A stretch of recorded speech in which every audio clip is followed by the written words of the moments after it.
네, 이어서 하겠습니다. 교재는 1-8페이지고요. 이제 여기부터 이제 공인회계사 관련된 내용이 있을 거고 공인회계사 법 내용이 등장을 합니다. 어쨌든 이제 시험 범위 내에서 공인회계사 법도 시험에 출제되는 부분이기 때문에 이것도 다룰 거고요. 이미 기업법 2를 배우신 분들은 많이 중복되는 부분이 있을 거니까 복습한다라고 생각하시면 됩니다.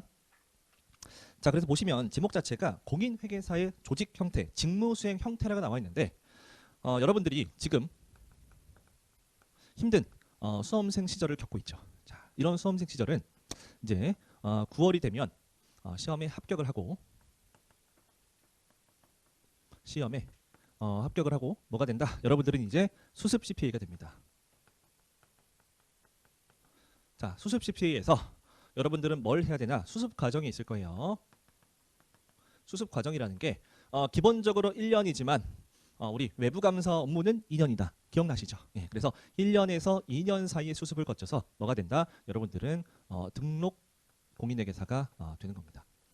사실상 여러분들의 회계사의 삶은 거의 여기 등록회계사부터 시작이 될 거예요. 등록을 하고 나서 내가 이제 무슨 일을 해야겠구나. 보통 이제 1, 2년차 때는 정신없이 흘러갑니다. 거의 뭐 그냥 가만히 있으면 시간이 2년이 훌떡 지나갈 거예요. 그래서 2년이 지나고 나면 이제 고민이 많이 들 겁니다. 내가 회계법인에 남아 있을지, 그러니까 물론 이제 큰 회계법인에 있으면 남아 있을지, 아니면 뭐 독립을 할지, 뭐 이런 여러 가지 이제 고민을 할 건데, 여러분들이 이제 회계사로서 만약에 내가 개업을 한다. 그래서 여기서 말하는 건 개업을 뜻해요. 개업을 하는 방법은 크게 두 가지가 있습니다. 자, 첫 번째는 여러분들이 뭘로 개업한다? 개인 사업자로 개업하는 거예요. 두 번째는요, 법인 사업자입니다. 자, 개인 사업자는 여러분들 혼자서 그냥 하는 겁니다. 그래서 여러분들 길에서 많이 보이는 뭐 공인회계사, 손보승, 세무회계사무소 나오죠? 교대역도 많이 있죠. 자, 그게 다 뭐다? 다들 개인 사업자인 거예요. 그래서 개업 일반이라고도 해요. 자, 그래서 이분들은 소득을 뭘로 받냐? 다 사업소득이에요. 그래서 여러분들이 그 세법 시간에 배웠던 사업소득자로 분류가 되고, 그런 건 아닙니다. 뭐 인적 용역 제공하는 사업소득자 3.3%는 그런 분들이 아니라 직접 사업 하시는 분들이고, 자, 법인 사업자는 어떻게 법인 사업자로 하냐? 회계 법인을 끼고 여러분들이 개업을 하는 거예요. 그래서 제가 바로 요 경우인데, 회계법인 내에 지분을 일정 부분 취득한 다음에 회계법인의 근로자로서 있는 겁니다. 그래서 여러분들이 회계법인에서는 근로소득을 받아요. 뭐 추가로 가끔 배당 소득을 받기도 하지만 거의 없다고 보시면 됩니다. 그래서 거의 근로소득으로 여러분들이 수입을 받아요. 그래서 이렇게 두 가지 방법이 있어서 요거 두 개에 대한 차이점이 시험에 나올 수 있어서 요거를 조금 다뤄볼 겁니다. 자, 기본적으로 개인 사업자 당연하겠지만 1명 이상이면 되고요. 법인 사업자, 회계법인으로 개업하려면 7명 이상이 필요해요. 그래서 지금 여러분들 잘 눈여겨봐야 됩니다. 어떤 친구가 상당히 뛰어난 친구일지 보고 마음 맞는 친구끼리 차리면 돼요. 자, 이게 개정이 됐습니다. 재작년까지만 해도 7명이 아니라 10명이었어요. 근데 7명으로 줄어들었습니다. 개정됐죠? 그래서 또 준비해봤습니다. 혹시 나올 수 있지 않을까? 10명에서 7명으로 줄었는데 이거에 대한 장점과 단점 충분히 나올 수 있습니다. 자, 이거를 왜 했을까요? 왜? 장점 측면에서 바라보면 이걸 도입한, 이렇게 개정이 된 취지가 있을 겁니다. 자, 여러분들 취지 생각할 때 일단은 뭐 생각한다? 잘 모르겠으면 퍼블릭이에요. 정보 이용자한테 도움이 되니까 7명으로 줄인 거구나. 이렇게 관점을 생각해 보시면 돼요. 왜 정보 이용자한테 도움이 될까? 이럴 수 있겠죠. 기존에는 10명이 있었기 때문에 상당히 설립하기가 까다로워졌습니다. 근데 7명이어도 되니까 설립이 완화가 된 거죠. 완화가 됨으로써 인해서 회계법인이 많아질 겁니다. 회계법인이 많아지면 어떻게 보면 서로 경쟁이 되겠죠. 경쟁을 하면서 뛰어난 회계법인만 살아남고 그렇지 않은 회계법인은 도태되고 이렇게 되는 겁니다. 그래서 건전한 경쟁이 되고요. 그러니까 좋은 경쟁, 나쁜 경쟁이 아니라. 자, 게다가 이럴 수 있죠. 우리는 10명이서 만들었을 때 못 만들었는데 7명이서 뭘 만들겠냐? 우리는 특정 업종 전문 회계법인이에요. 그래서 우리는 예를 들어서 AI 전문 회계법인이다. 그래서 AI 관련된 회사는 우리가 다 감찰하겠습니다. 이렇게 전문성 있는 회계법인을 만들 수가 있습니다. 그래서 전문성을 살릴 수가 있겠죠. 옛날에는 10명이나 모았는데 지금은 AI 쪽 전문가 7명만 모이면 AI 전문 회계법인 차릴 수 있죠. 뭐 이런 식으로 장점이 있어요. 자, 단점을 알아볼게요. 자, 단점을 보면 여기서 찾으시면 돼요. 자, 경쟁이 너무 심해집니다. 그럼 어떻게 돼요? 결국 가격도 떨어지고 퀄리티도 떨어집니다. 모든 제품, 서비스 마찬가지입니다. 가격이 떨어지면 품질도 떨어져요. 세상에 싸고 좋은 건 없습니다. 여러분들 경험에서 다 알고 계시죠? 예, 싸고 좋은 건 없어요. 그래서 싸면 보통 다 안 좋습니다. 경쟁이 붙어서 안 좋을 수 있어요. 이런 게 단점으로 지적할 수 있겠죠. 자, 그래서 이 정도만 정리하면 제 생각에 충분히 풀 수 있을 것 같아요. 그래서 우리 공인회계사법이 회계법인 설립 요건에서 공인회계사 10명에서 7명으로 줄어든 효과, 장점과 단점에서 서술하지요. 이렇게 서술하면 끝납니다. 혹시 몰라 말씀드렸어요. 자, 다시 돌아와서 여기까지 했죠. 1명 이상이면 되고 7명이면 됩니다. 자, 왜 7명으로 할 거냐? 자, 이것도 알아봐야 되는데 자본금 요건이 있는데 개인 사업자는 여러분들 세법 배워서 아시겠지만 자본금이라는 게 필요 없죠. 그냥 내가 사업자 등록만 하면 돼요. 우리 부가가치세법에 따른 사업자 등록만 하면 사업을 할 수 있어요. 자본금 요건이 없고 법인 같은 경우에는 5억 원 이상이 필요합니다. 자본금이 5억 원 이상이어야 돼요. 상당히 높죠. 자, 이런 것도 문제 나올 수 있죠. 왜 자본금이 5억 원 이상일까? 결국 퍼블릭. 결국 모든 결론은 퍼블릭입니다. 왜? 나중에 감사를 잘못해요. 그러면 책임을 져야 됩니다. 누가 책임집니까? 개인 회계사도 책임지겠지만 회계법인의 도장을 찍혀서 나가기 때문에 회계법인이 책임을 지고 그에 따른 책임을 지기 위해서 자본금 요건 이런 걸 두는 거죠. 이런 측면에서도 바라볼 수 있습니다. 그렇습니다. 자, 그렇기 때문에 이 개인 사업자와 법인 사업자 가장 큰 차이점이 뭐냐면 감사예요. 감사 가능 여부인데요. 개인 사업자는 기본적으로 안 됩니다. 법인 사업자, 즉 회계법인만 감사가 가능해요. 만약에 나는 개인 사업자인데 저도 하고 싶어요 라고 하면 할 수는 있습니다. 자, 어떻게 할 수 있느냐? 개인 사업자 3명이 모여서 감사반이라고 여러분들이 생각하는 그 반입니다. 우리 동차종합반, 이것도 반이죠. 그래서 반을 하나 만들면 감사를 가능하게 해줄게. 인원이 붙는 거죠. 결국 퍼블릭 관점에서 1명이 감사하는 건 너무 적다라는 거예요. 요게 7명 요건이 있는 거, 자본금 1억 원 이상의 요건이 있는 거, 결국 다 뭐다? 퍼블릭 관점에서 퀄리티를 높이기 위한 방법입니다. 그래서 개인 사업자도 3명 이상 만들면 가능해. 하지만 법인 사업자, 회계법인보다 감사할 수 있는 범위가 좁습니다. 그건 뒤에 가서 배울게요. 자, 이렇게만 일단 정리하면 아주 기본적인 내용만 한 거고 교재를 보면서 조금 더 디테일하게 설명드리겠습니다. 자, 1-8페이지 가보시면 여기까지 정리된 거예요. 그래서 표를 보면 기본 구조는 개인 사무소는 개인 사업자, 회계법인은 법인 사업자, 그리고 공인회계사의 지위, 숫자 말씀드렸고요. 자, 개인 사무소는 분사무소가 안 됩니다. 오직 한 곳에서만 가능해요. 자, 하지만 회계법인은 가능해요. 회계법인은 분사무소, 지점이라고 하거든요. 이게 가능해요. 제가 있을 때는 이제 3일 같은 경우는 전국에 지점이 한 10개 가까이 있었어요. 근데 이게 점점 줄어들어서 지점이 얼마 없습니다. 그래서 거의 이제 서울로 많이 몰리는 추세죠. 어쨌든 지점도 가능하다. 이것만 기억하시고. 자, 보고 의무를 보면 개인 사무소는 재무제표를 따로 제출해야 되지 않는데 우리 기업법에서 배웠듯이 회계법인은 재무제표를 제출해야 될 의무가 존재를 합니다. 금융위원회에 종료일 후에 3개월 이내에 제출해야겠죠. 이거 뒤에 가서 나올 거예요. 자, 그 다음에 명칭의 사용인데 개인 사무소는 당연히 명칭 마음대로 하면 됩니다. 그냥 세무회계사무소라고 해도 되고 아니면 좀 멋있게 무슨 텍스 이렇게 해도 상관없습니다. 자, 그리고 오른쪽에 회계법인은 땡땡 회계법인 딱 이렇게만 적어야 됩니다. 여러분이 상법에서 배웠던 회사의 명칭을 사용할 때 회사의 종류를 기재하게 되는 거 이게 아니에요. 왜 그런지는 뒤에 가서 설명드리겠습니다. 자, 그래서 장단점이 뚜렷합니다. 당연히 개인 사무소는 상당히 유연해요. 나 혼자라도 가능해요. 장점인데 단점은 뭡니까? 외감법에 의한 감사무 자체가 불가능합니다. 감사반을 만들면 가능한데 감사반도 조금 제한돼요. 자, 회계법인은 장점은 뭡니까? 당연히 모든 회계사 업무, 공인회계사 업무 다 수행할 수 있습니다. 범위가 제일 넓어요. 하지만 단점은 뭡니까? 요건이 상당히 까다롭습니다. 7명 이상 모아야 되고요. 자본금 5억 원도 있고 다른 요건들도 많습니다. 뒤에 가서 설명을 드릴게요. 자, 그래서 일단 개인 사무소 먼저 한번 보겠습니다. 자, 3.1 개인 사무소 개업 일반이라고 나와 있는데 거의 요 페이지가 끝이에요. 이것만 보시면 돼요. 아주 간단한데 당연히 사무소를 개설할 수 있고요. 그때 사무 직원도 둘 수 있고 사무 직원에 대한 감독 책임이 있다. 이거 우리 공인회계사법 예전에 다 배웠던 거고 그 밑에 둘 이상의 사무소 둘 수 없다. 이것도 이미 배웠던 거고요. 한 가지 그냥 좀 말씀드리면 회계감사가 물론 이게 이론도 중요하지만 어떻게 보면 여러분들의 직업 탐구도 중요합니다. 그래서 제가 간단하게 설명드려볼게요. 자, 개인 사업자에서 가장 흔하게 하는 업무 중에 하나가 뭐냐면 여러분들 잘 아는 기장 업무. 기장 업무라고 들어는 봤을 거예요. 저도 개업하기 전까지 들어는 봤는데 도대체 기장 업무가 뭘까 항상 궁금했어요. 자, 기장 업무가 뭐냐? 자, 3가지가 다 기장 업무예요.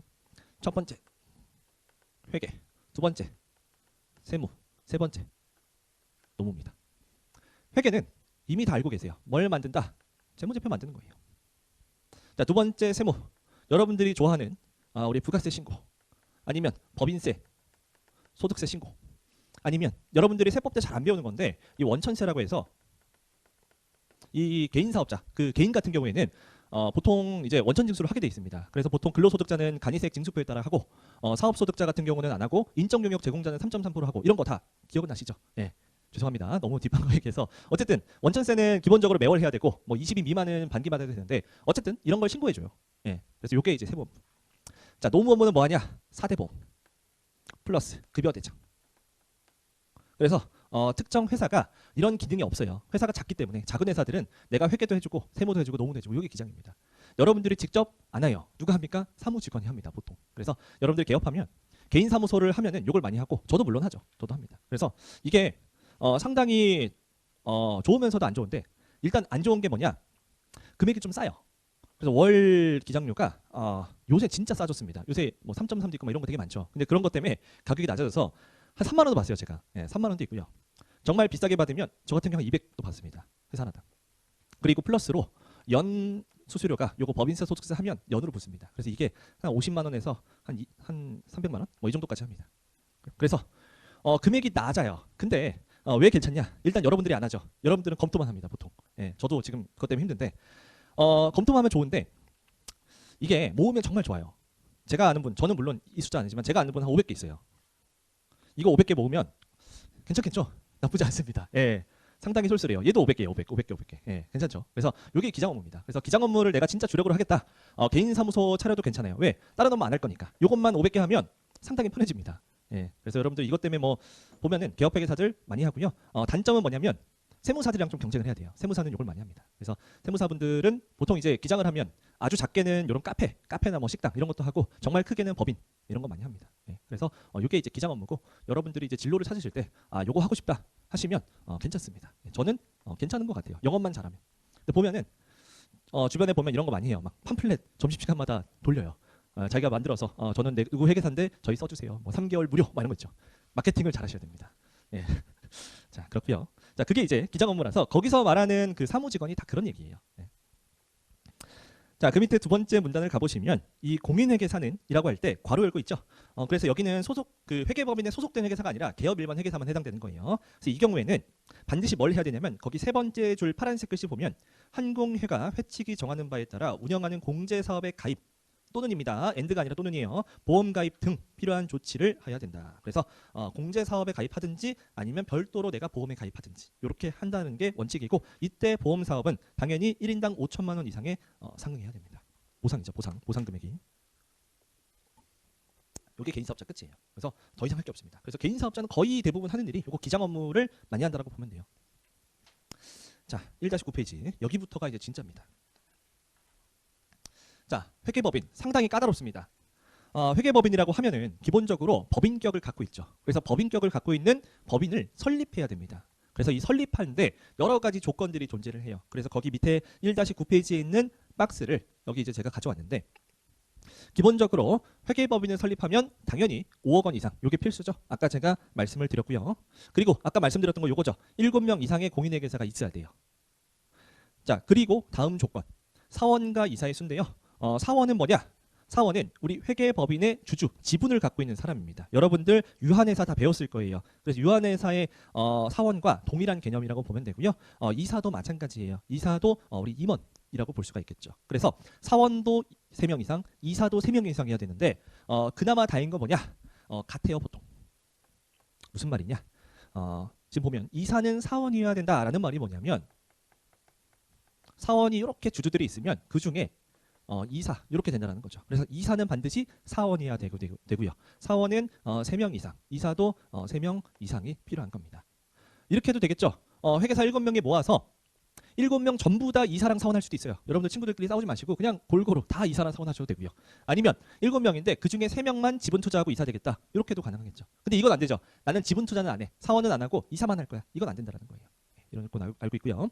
자, 그리고 그 밑에 준비금의 기금 및 적립. 자, 준비금이라고 해서 자, 준비금은 우리 자본 항목에 있고요. 기금은 자산 항목입니다. 즉, 준비금이라고 하면 여러분들 다 배웠듯이 우리 개념상이에요. 우리 재무상태표를 보면 여기 대변 항목은 다 뭡니까? 개념상이죠. 여기 실질 자산이고요. 개념상이기 때문에 얘는 실제 현금을 여기다 쌓아두라는 얘기가 아니라 무슨 얘기다? 배당을 하지 말라는 거죠. 그래서 관념상으로 배당하지 마세요. 딱 적어주는 거고요. 기금은 뭐냐?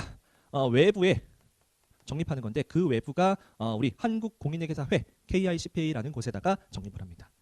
이게 기본 내용이고요.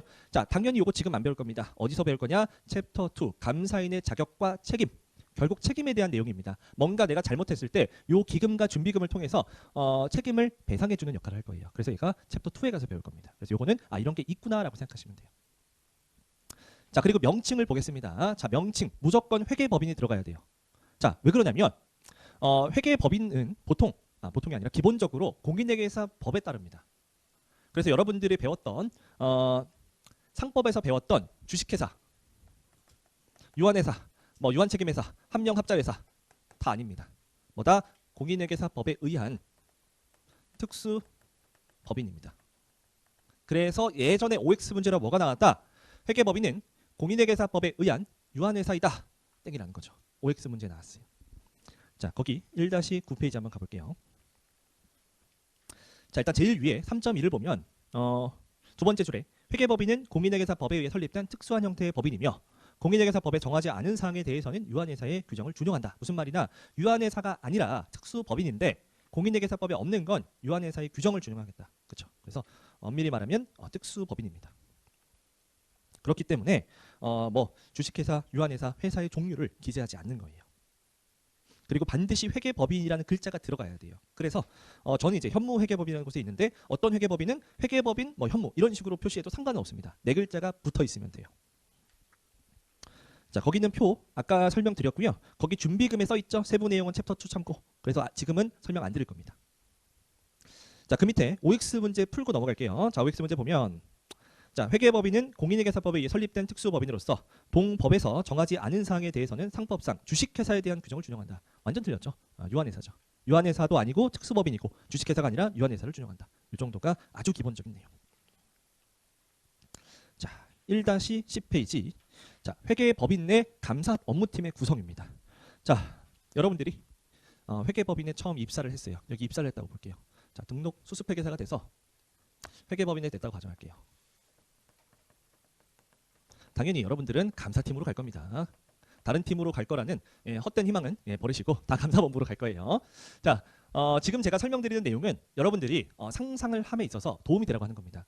앞으로 여러분들이 회계감사 제가 설명드리는데 상상을 하라고 제가 아까 말씀드렸잖아요. 그 상상을 할 때 이런 장면들을 한번 생각을 해야 돼요. 그래서 제가 이제 설명드리는 게 직접적으로 시험에 나오는 건 아닐 수 있겠지만 물론 나올 수 있습니다.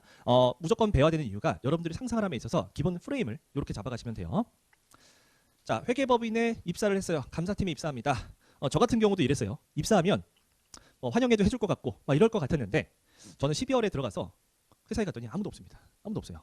노트북은 그 전에 이제 받았는데 메일이 띡 옵니다. 아무도 없는 상황에서 메일로 뭐가 오냐면 오늘 1월 10일인데 1월 10일 날 월요일에 10시까지 우리 교대역에 있는 스벅으로 오세요. 자, 이렇게 띡 옵니다. 진짜 누가 오라고 얘기도 안 해요. 그냥 메일로 오면 여러분들이 알아서 보고 와야 돼요. 자, 그러면 이때까지 쭉 갑니다. 당연히 이렇게 오면 몇 시까지 가야 돼요. 여러분들 10분 전에는 가야겠죠. 9시 50분까지 가는데 가면은 이런 분들이 있을 거예요. 처음에 제일 높으신 분들 영어로는 EP라고 하고요. 요거 이제 인게이지먼트 파트너의 약자예요. 파트너가 아까 여기서 얘기했던 사원입니다. 사원이자 이사인 경우가 많이 있겠죠. 그리고 이제 요거를 회계감사 기준에서는 뭐라고 하냐? 업무 수행 이사라고 합니다. 요 분이 기다리고 계실 거예요, 일단. 그래서 가장 나이 많아 보이시는 분 EP입니다. EP가 계시고요. 자, 그 밑에 요즘에는 이걸 조금 잘 안 쓰는데 인차지 어카운턴트라고 해서 옛날에 많이 씁니다. 옛날 기출 문제도 많이 나오는데 요새는 3일에서는 PM이라고 하더라고요. 이렇게 하는데 이 사람은 업무 수행 이사가 아니라 그 밑에서 일하는 책임 회계사 아니면 주요 업무 팀원 이렇게 얘기도 합니다. 기준서에서는. 그래서 이런 분이 딱 한 분이 또 있어요. 그리고 누가 있느냐? 그 외 팀원이 여러분도 있고 한 명 더 있다라고 가정할게요. 4명이 있습니다. 자, 4명이 모여서 뭘 하느냐? 일단 모입니다. 10시 모여요. 그래서 우리 이번에 A를 하는 회사 감사를 나갈 건데 교대역 근처에 있는 회사 나가는데 우리가 예전에 감사 계획한 거 기억나실 거예요. 이런 계획을 했으니까 이거 계획대로 네가 무슨 일을 해줘 라고 얘기를 한 다음에 다 같이 회사에 들어갑니다. 이런 걸 상상을 하셔야 돼요. 자, 회사에 갔습니다. 다 같이 갔어요. 자, 그럼 뭘 주냐? 회사에서 회의실을 하나 잡아놓습니다. 자, 회의실 문이 여기 있다. 여러분들은 1번, 2번 어디 앉는다? 2번에 앉는 겁니다. 눈치 없이 여기 가면 혼나요. 자, 여기 여러분들 앉고요. 여기에 이제 EP가 앉고 이 순서대로 앉습니다. 문 가까운 순서대로 앉는 거예요. 자, 그 다음에 회사 사람 있습니다. 자, 눈치 없이 여기 앉으면 안 돼요. 문이랑 이렇게 붙어 있어야 됩니다. 여러분들 회식할 때도 마찬가지예요. 회식할 때도 항상 문 제일 가까운 곳에 앉아 계시면 욕을 안 먹습니다. 네, 기본이죠. 자, 그래서 여기도 마찬가지로 이렇게 우리 감사인과 회사 담당자들이 모여요. 여기 뭐 CFO, 회계팀장, 뭐 이런 과장님 이런 분들 계시겠죠. 자, 그래서 이렇게 모인 다음에 뭘 하느냐? 이런 회의를 해요. 킥오프 미팅이라고 합니다. 축구할 때 휘슬을 딱 불면 공을 차죠. 시작할 때 킥오프 미팅을 해요. 그래서 10시까지 모인 다음에 회의 좀 하고 한 10시 반까지 11시까지 갑니다. 그래서 이때 킥오프 미팅을 쭉 한 다음에 한 12시가 되겠죠. 각종 뭐 얘기들을 합니다. 그래서 잘 부탁합니다라고 해요. 자, 그다음에 12시가 되면 뭐 할까요? 점심시간이죠. 네, 밥 먹어요. 밥 먹으러 갑니다. 자, 그래서 이분들은 다 같이 밥 먹고요. 여기 EP는 집에 가요. 집에 가시지 않고 반대로 갑니다. 어디로 간다? 다른 요런 클라이언트를 가요. 그러니까 계속 도세요. 그러니까 논다고 생각하지 마시고 이분들은 바쁘십니다. 계속 돌아가셔요. 그래서 이분은 가고 이분들도 다 빠져 있습니다. 여러분들끼리 남아서 열심히 감사 업무를 해요. 언제까지? 작은 회사는 보통 2, 3일 동안 하고요. 큰 회사는 몇 주 동안 나갑니다. 삼성전자는 아마 거기에 계속 상주 있는 걸로 알고 있어요. 몇 달 동안. 네. 그래서 월요일 날 했다. 월요일 날 만났죠. 그러면 수요일 날 한 4시쯤에 이제 거의 이제 일이 끝났습니다. 뭘 하느냐? 이제 짐 싸러 가는 거죠. 우리 랩업 미팅이라고 하는 거예요. 짐 싸서 이제 집에 가는 겁니다. 그래서 우리 감사 결과 어떤 식으로 했습니다라고 결론을 여기서 쭉 냅니다. 그러면 5시가 되고 뭘 하느냐? 회식을 해요. 예, 여러분들 회식하면서 술도 먹고. 자, 그 다음에 집에 가느냐? 아니죠. 한 11시 되면 여러분들은 사무실로 오시면 돼요. 네, 보통 야근을 술 먹고도 많이 합니다. 예, 이런 클라이언트가 보통 몇 개가 있느냐? 저 같은 경우는 이렇게 2, 3일 이런 작은 회사가 많아서 한 15개 돌았어요. 근데 이제 그러면은 이분들은 만날 때마다 반갑죠. 근데 우리는 매주마다 술을 한두 번 계속 먹어야 됩니다. 예, 힘들죠. 그리고 이게 3월까지 계속 반복되면 이 회사 부장님이 A 회사인가 B 회사인가 C 회사인가 헷갈려요. 이 회사 재무제표가 여긴가 헷갈립니다. 예, 그래서 정말 정신없는 3월까지 시즌을 보내실 거예요. 자, 그래서 여러분들이 어떤 게 필요하느냐? 상상을 하실 때 EP가 있고 업무 책임회계사가 있고 그 회가 있구나. 그래서 이런 분들이 이렇게 업무를 수행하는구나. 그래서 이분들은 직접 실무를 안 해요. 아까 이제 가신다 그랬잖아요. 그래서 주로 중요한 내용만 딱딱딱 훑어보고 그냥 가시고 실제로 남아있는 분들은 요 분들이에요. 그래서 여러분들은 누구한테 잘해야 되냐? 요 인차지 선생님들 이분들한테 잘해야 돼요. 저희는 맨날 이제 차지 형이라고 했는데 우리 차지 형한테 잘해야 됩니다. 안 그러면 여러분들 상당히 힘들어지겠죠. 자, 어쨌든 이렇게 돼 있다라고 상상을 하면서 여러분들이 주요 회계감사 개념들을 익히시는 겁니다. 자, 이렇게도 있는데 한 가지 더 설명을 드려야 됩니다. 자, 이런 분들을 회계감사 기준에서는 뭐라고 하냐? 업무팀이라고 합니다. 그러니까 어떻게 보면 실제로 회계법인 내에서 현장직이에요.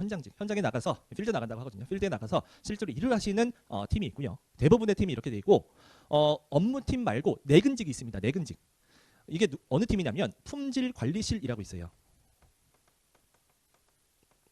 우리 품관실이라고도 하고 다른 말로 뭐 심리실 뭐 이렇게도 합니다. 영어로는 우리 퀄리티 컨트롤이라고도 하죠. 이 품질이라는 게 보통 제조업 가면은 물건이 불량인지 양품인지 이게 이제 품질 관리잖아요. 마찬가지죠. 업무팀에서 내린 우리 제품. 업무팀에서 제품이 뭐예요? 제품. 감사 보고서죠. 예, 감사 보고서. 감사 보고서를 여기서 검토를 해주는 거예요. 그래서 감사 보고서 잘했다 못했다 여기서 엄청나게 관여를 많이 합니다. 심지어 이런 것도 관여해요. 애초에 이 업무 수행이사가 계약을 따와요. 자, 계약을 따올 때 반드시 뭘 해야 되냐? 최종적으로 여기서 승인이 떨어져야 돼요. 예를 들어 리스크 있는 회사를 값싸게 가져왔어요. 그러면 나중에 문제가 생길 수 있기 때문에 여기서 거절합니다. 그런 것들도 봐요. 리스크도 보고 금액도 봅니다. 심지어 어떤 회계법인은 저희가 이제 지금은 조금 호황이 지나갔는데 정말 호황일 때는 여기서 공지를 내립니다. 감사 수수료 2천만 원 이상 수임 금지 뭐 이렇게 합니다. 그러면 수임이 안 돼요. 막강하죠. 그래서 보통 여러분들이 입사를 하면 여기로 무조건 입사를 해요. 업무팀으로 입사를 해서 여기 여러분들이 계실 텐데 몇 년 지나면 여기로 이동할 수 있는 권한이 조금 있습니다. 눌러볼 수 있어요. 여기 갔다 오는 게 좋습니다. 갔다 오면 여러분들이 이제 실력도 많이 늘고 그리고 진급에 거의 필수예요. 여기를 갔다 오면 약간 이제 진급의 그 코스, 일종의 코스입니다. 그래서 보통 여기에 갔다 오든가 어디에 가든가 우리 오버시라고 있어요. 오버시라고 해서 약간 이제 해외로 가는 거예요. 코리아 데스크라고 해서 여기를 가게 되면 여러분들이 해외에서 우리나라 예를 들어 삼성전자, 뭐 알리바바에 있는 재무제표에 대해서 뭔가 감사를 하거나 이런 거 가능합니다. 그래서 둘 중에 하나는 가야 여러분들이 진급이 좀 잘 돼요. 예, 보통 그렇습니다. 자, 어쨌든 이렇게 정리할 수 있고요. 이 품질관리실이 무조건 검토를 해줘야 보고서가 나간다. 이렇게 보시면 되고 회계법인은 이렇게 크게 두 파트로 나눠져 있다. 교재 볼게요. 자, 그래서 거기 위에 표 보시면 업무 수행이사가 있고 업무 팀원이 있고요. 그래서 업무 수행이사는 기본적으로 뭘 하냐, 업무팀의 배정, 뭐 이런 내용 있죠. 요거 챕터 2에 그대로 배울 겁니다. 지금 거기 파란색으로 칠해진 거 있죠. 요거 챕터 2에서 제가 앞글자로 탈 거예요. 예, 그래서 지금은 그냥 넘어가시고. 자, 그 밑에 업무 팀원은 우리 책임자가 있고 주요 업무 팀원, 그 외 업무 팀원이 있습니다. 그래서 우리 인차지 회계사 이분이 책임 회계사고 실제로 실무에선 이분이 왕이라는 겁니다. 그리고 그 밑에는 나머지 그냥 팀원이라고 보시면 돼요. 자, 그게 이제 업무팀이고 그 밑에 업무 품질 관리 검토자라고 해서 우리 심리실이라고 하고 거기 이제 짱이 심리실장. 그래서 요거를 이분을 QCP라고 합니다. 저희는. 이분들은 감사 보고서에 대한 결론이 정말 합리적인지 타당한지 계속 검토해 주시는 분들이에요. 자, 그래서 요거 나중에 여러분들이 상상을 하실 때 도움이 되실 거예요. 그래서 우리 업무팀원이 한 명이 아니라 이렇게 인차지가 있고 밑에 사람이 있어서 이렇게 업무 분장이 돼서 하는구나. 요거 나중에 활용하십니다. 자, 그 밑에 팁은 한번 읽어보시고요. 자, 3.2.2 밑에 회계법인의 명칭이랑 사무소. 우리 이미 배웠던 게 대부분인데 우리 명칭은 배웠어요. 회계법인이란 명칭 반드시 있어야 되고 다른 자, 그러니까 회계법인이 아닌 자는 회계법인 쓰면 당연히 안 되겠죠.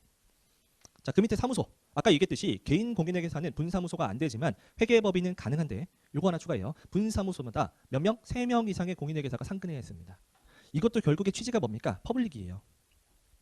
한 명이 있으면 개인 사무소랑 다를 바가 없을 거예요. 그렇기 때문에 3명 이상이 돼야 너네가 분사무소에서 분점에서 감사 계획을 따오더라도 할 수 있겠다. 이렇게 보는 거예요. 나중에 이제 보시면 이제 아실 수 있는데 저희 같이 작은 회계법인은 분점을 내면은 거의 다른 회계법인입니다. 거의 교류가 없어요. 그래서 3명 이상은 무조건 있어야 된다. 이런 규정을 둔 거예요. 그래서 제가 아까 그 개업 관련해서 얘기했을 때 요거 내가 회계법인에 개업을 한다. 라는 게 요거 이분으로 간다. EP. 요렇게 가는 거예요. 그래서 만약에 내가 정말 빅4에 있다. 우리 흔히 말하는 빅4에 있다라고 하면 진급을 해서 여기까지 올라가는 거고요. 그게 아니라 나는 개업하고 싶다라고 하면 처음부터 좀 작은 회계법인에 요거 EP로 여러분들이 가는 겁니다. 자, 그 밑에 보면 사무직원 똑같아요. 예, 넘어갑니다. 자, 11페이지 이사와 사원의 등. 자, 요것도 원래는 제가 조금 더 간단하게 했는데 우리 기업법 2가 도입되면서 요것도 추가를 시켰어요.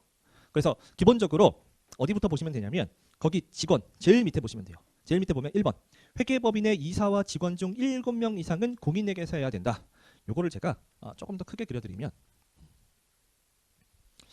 우리 회계법인 내에 공인회계사는 일단은 무조건 7명 이상이 돼야 되고요. 이 중에 누가 있겠습니까? 사원이 있겠죠. 사원이 몇 명 이상? 3명 이상이고요. 이사도 3명 이상입니다. 자, 근데 보통 아까 얘기했듯이 이사는 무조건 사원이어야 됩니다. 그러면 사원이면서도 이사가 아닐 수 있느냐? 네, 가능하다라는 거죠. 하지만 같아도 되고요. 아니어도 되고요. 하나만 알아둘게요. 사원인데 절대로 이사가 될 수 없는 분들이 있습니다.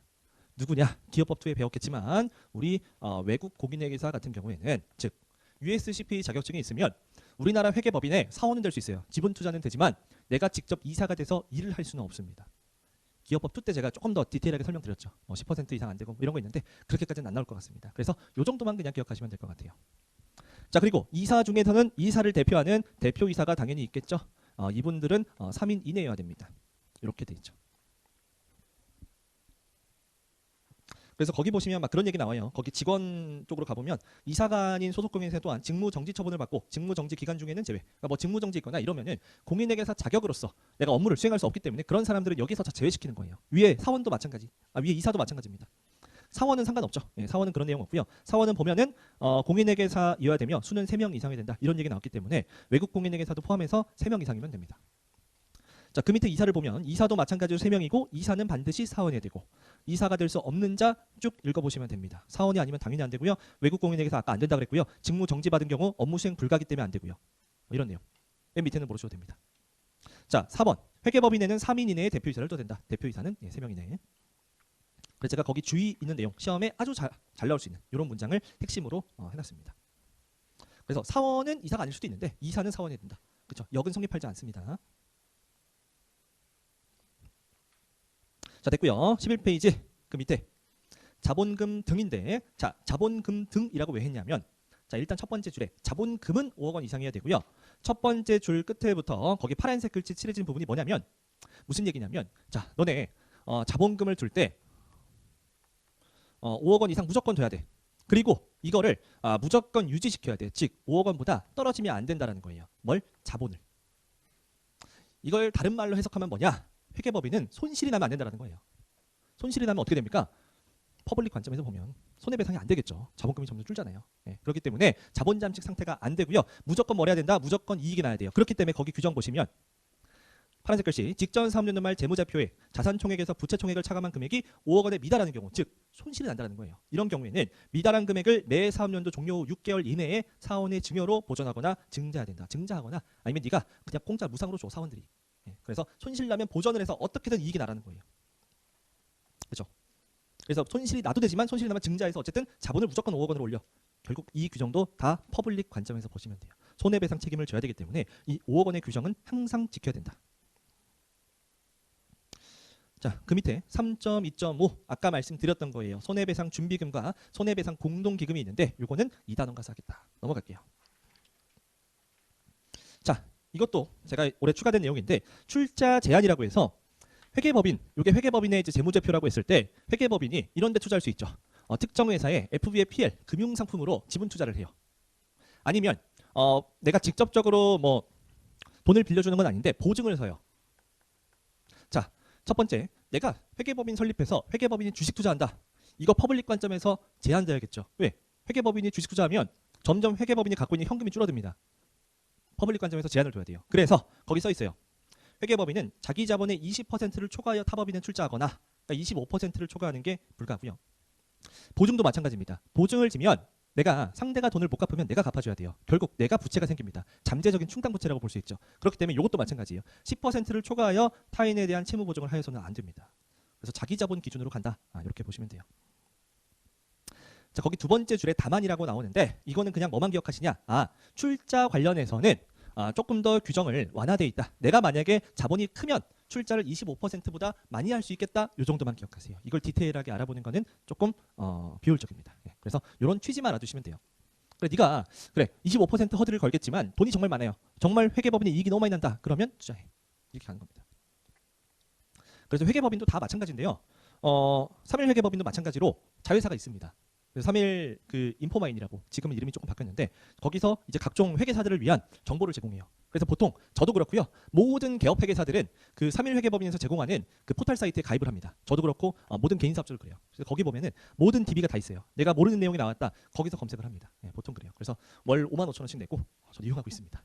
그렇죠. 어쨌든 회계법인의 규정. 자, 그 밑에 회계처리랑 재무제표 제출 의무. 자, 이거 너무 쉬워요.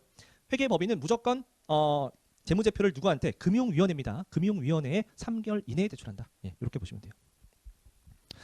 이것도 이제 좀 지나간 얘기인데 자, 회계법인의 보고기간 말은 12월 말이 아닙니다. 대부분의 회계법인은 3월 말이나 6월 말이에요. 저희 회계법인도 6월 말이고요. 어떤 회계법인 3월, 어떤 회계법인 6월 이렇습니다.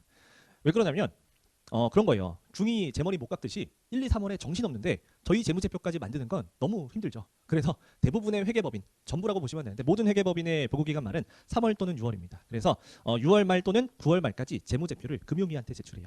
정확히 말씀드리면 여러분들 알고 있는 다트 사이트, 전자공시 시스템에다가 올립니다. 자, 이렇게 돼 있고요.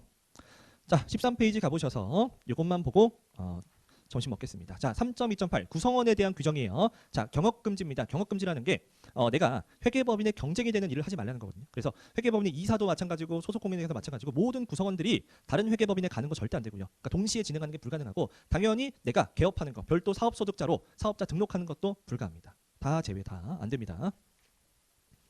자, 그리고 사원의 탈퇴. 사원은 언제 내가 그만둘 수 있느냐? 이것도 이제 기업법 2에서 배웠듯이 총 4가지인데 1번, 2번이 외부예요. 그러니까 외부에 의한 탈퇴고요. 3번, 4번이 내부입니다. 그래서 1번, 2번 등록이 취소되면 나는 공인회계사가 아니에요. 그래서 당연히 사원에서 제외시켜야 되고 두 번째 직무 정지를 받으면 이것도 사원으로서 안 됩니다. 일을 못 해요. 자, 이게 이제 외부적인 요건이고 3번, 3번 정관에 정한 사유가 발생할 때 정관에서 3년간 하고 탈퇴한다고 써놔요. 그러면 탈퇴하는 거죠. 아니면 4번 사원 총회 결의가 있어서 야 너는 좀 빠져야겠다. 이러면은 가는 거죠. 가시는 겁니다. 자, 됐고요. 회계법인은 이게 끝이에요. 사실 내용이 더 많은데 이것까지 다 하기에는 회계 감사의 좀 취지를 벗어나는 것 같아서 제가 여기까지 담았어요. 그래서 정말 이제 불안하다 이러신 분들은 기업법 2를 보면 이제 나와 있는데 제 생각엔 안 보는 걸 추천드립니다. 어차피 메인은 회계 감사이기 때문에 이 정도만 알아두는 걸로 할게요. 자, 그 밑에 감사반을 보면 거기 보면 이렇게 나와 있어요. 개업 일반 공인회계사가 회계감사 업무를 수행하기 위해서는 감사반이라는 연합체로 수임해야 된다. 자, 연합체라는 게 무슨 말이냐? 결국 법인이 아니에요. 법인격이 없는 단순한 집합체입니다. 그래서 감사반으로 등록을 위해서는 한 공회에 등록해야 되고 구성원은 3인 이상으로 회계법인이나 다른 감사반에 속하지 않은 등록 공인회계사여야만 되고요. 자, 그래서 이제 감사반은 뭐 땡땡 공인회계사만 감사반 제10호 뭐 이렇게 합니다. 뭐 스마트 공인회계사 감사반 제56호 뭐 이런 식으로 가요. 그래서 감사반은 제한된 회사만 감사가 가능합니다. 그래서 이 내용이 어디 나와 있다? 챕터 3에서 제가 디테일하게 다룰 거니까 지금은 이 정도만 기억하시면 돼요. 자, 시간 딱 지켰죠? 네, 시간 정확하게 거의 맞췄네요. 자, 그러면은 저희 식사 점심시간 갖고 점심시간 제가 지금 12시 57분이니까 2시에 뵙는 걸로 하겠습니다. 그럼 식사 맛있게 하시고 오후에 뵙겠습니다.